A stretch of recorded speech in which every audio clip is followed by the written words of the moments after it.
எதை மறந்தாலும் அருணாச்சலனை மறவாதே மனமே. புதையல் இருக்கும் மலையது கேளு அருணாச்சலம் தானே. சிவாய நமக ஓம் சிவாய நமக.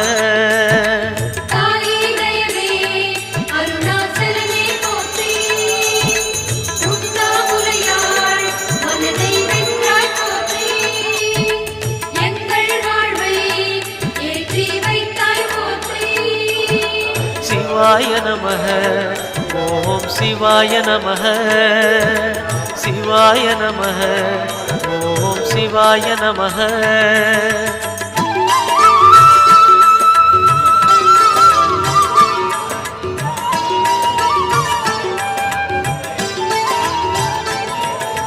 அணுவுமாகி அண்டமுமான கடவுள்